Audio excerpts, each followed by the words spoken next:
How to make cream cheese pound cake with cream cheese frosting. Add 1 8-ounce block of cream cheese to your stand mixer, plus 2 more ounces of cream cheese to make a total of 10 ounces of cream cheese. Always make sure your cream cheese, eggs, and butter are room temperature before you start baking. Beat your cream cheese until nice and smooth. Add 2 sticks, that's 1, that's 2 of butter, plus 2 tablespoons of butter to your bowl. That equals about 1 cup and 2 tablespoons of butter for future reference. Beat until smooth and well combined with your cream cheese. Don't forget to scrape down your paddle and your bowl as often as possible. This just makes things easier, so you always get all the ingredients mixed in evenly and fully incorporated every time.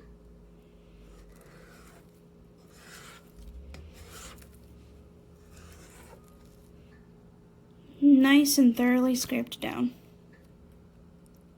Add 2 3/4 cup of granulated sugar. 1, 2 cups, and 1/4, 2/4, and 3/4 of sugar. Mix well until well combined. You want something that looks very light and fluffy. Light and fluffy. Scrape down your bowl and your spatula again. Add 1 tablespoon of vanilla extract. Now we've reached our eggs. Yes, there are 7 eggs here. Do not add them all at once. Add 1 or 2 at a time and mix thoroughly until they are fully incorporated before adding the next 1 or 2. I'm probably going to start off with 2 at a time. 1, 2, pause to mix and incorporate, adding in another 1,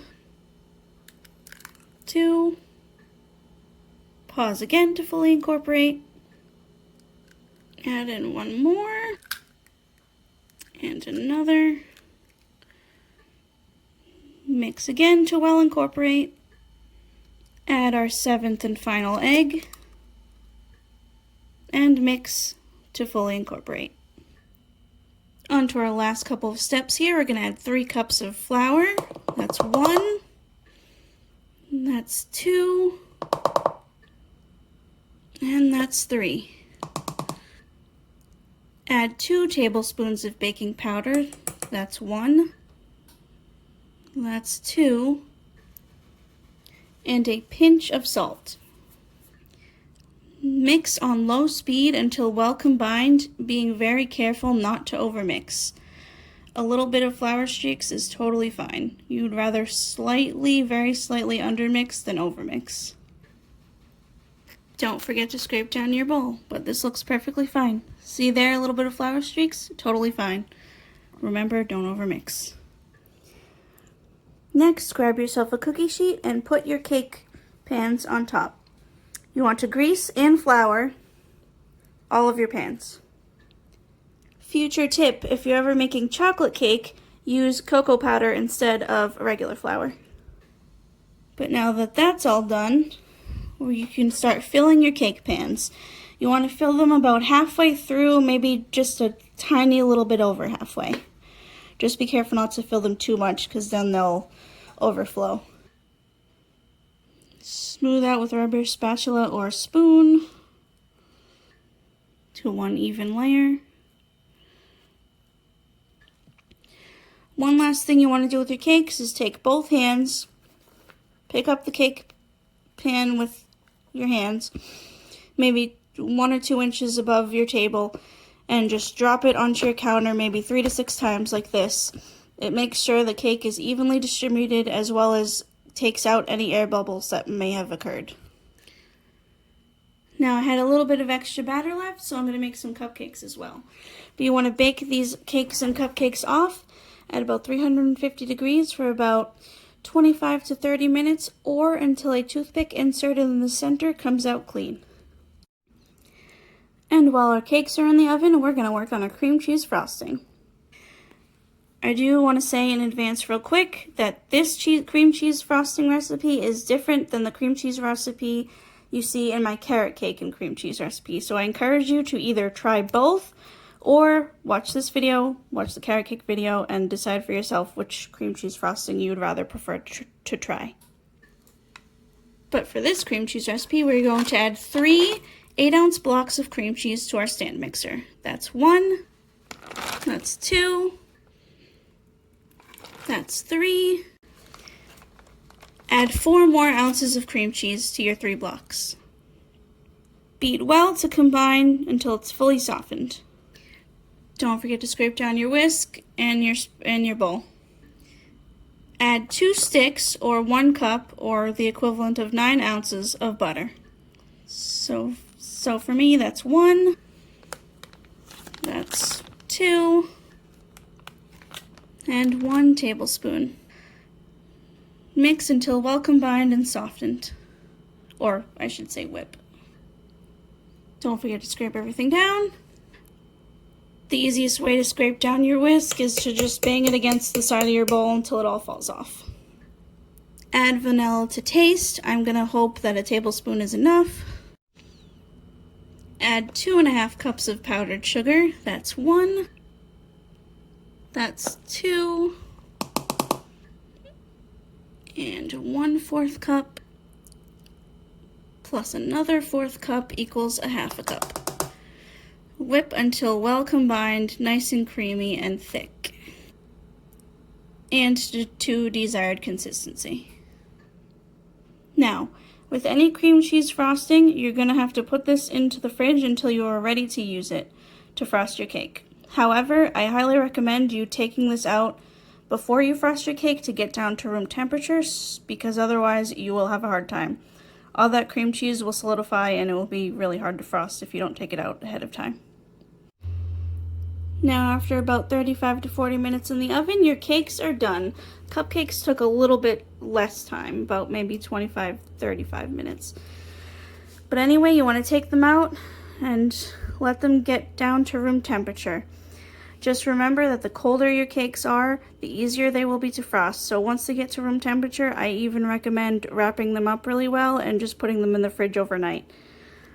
If you can't wait, just do it once it gets down to room temperature. Maybe put it in the fridge for an hour or 2, but the colder they are, the easier they will be to frost. Now, when your cakes are very cold to the touch, don't mind that, I accidentally shoved my finger through it when I was moving, it's time to frost. I want to point out, I'm using a plate. It is possible to decorate a cake on a plate. I don't want to pressure anyone into forcing them to go out and you need a cake stand. Oh, you don't. You can do it on a plate. You don't even need a cake board. I'm just using one for now because I will be moving it to a cake stand later because I have one that has a cover on it. Anyway, for now, remove your first cake round and put it on your plate. Take about 1/2 cup of your frosting or so and put it on your cake and spread it out into one nice even layer. And with that, remove another cake layer and put it on top. And again, take about another 1/2 cup of your frosting and make one nice even layer on top. Looking good so far. For our last layer, when you take the cake out of the pan, put it on top of your cake upside down. You will always have a smooth surface if you put your cake upside down. Wink, wink. Perfect smooth top. Now to frost the whole cake. You're going to start off with about 1 cup of frosting on the top, but you'll definitely need more for the sides.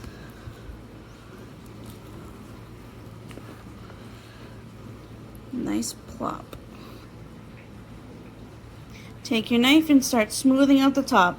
Don't worry about making it perfectly smooth for now. We'll fix that up later. But as you get to the edges, push the frosting over the sides. It'll help you frost the sides of the cake when we get there. Just make sure it's one even layer over the entire top of your cake. When you're done with the top of your cake, just take the side pieces that fell over and start smoothing the sides. As I said before, you will need to go back to your reserves and get more, but just frost the sides of your cake. Now once you've got all the sides of your cake decorated, smoothing out the top is easy. You take your knife, put it at the edge, flick on the side. See how perfect that is now? Do the same motion all around your cake. I also encourage you that every time you make a swipe to clean off your edge, scrape off your knife. It'll make your life a whole lot easier. Now it's time for everybody's favorite part, decorating. Now I know some people get scared of this, but don't think of this as dread. Think of it as a way to fix your mistakes. You can cover them up without feeling guilty, like this weird spot on my cake. Don't forget to twist the top of your bag so it doesn't spew out everywhere. Now I'm going to show you guys how to make the shell. What you want to do is go to the edge of your cake, squeeze for 3 seconds while you're pulling up, and then stop squeezing and pull down. Squeeze for 3 seconds while pulling up, and stop squeezing and pull down. Oops, oh no, it's going to fall off. Okay, we're good. Continuing on, squeezing for 3 seconds, stop squeezing, pull down. You can continue this shell pattern all around your cake, or I can show you how to do a rosette as well. You squeeze for 3 seconds, and then you stop squeezing, and then you twist it off like that. Squeeze for 3 seconds, stop squeezing, twist it off. With practice, you will get better. This is also kind of hard to do one-handed, so. Continue making a pattern on the top and the border of your cake. Another thing you can do at the bottom are like these little stars. You just squeeze for 2 or 3 seconds and then just pull it back. That's it. This is probably the simplest one you could ever learn. Now personally, I decided to finish the top of the cake with these rosettes, and I did the bottom border with the stars. Now it's up to you with how you want to eat this. Personally, I prefer cold cream cheese or buttercream, but if you want to eat it at room temperature, you will have to take this out a few hours in advance if you put it back in the fridge, because cream cheese takes a little bit longer to defrost. Or I should say, get down to room temperature. But I'm going to cut a slice now.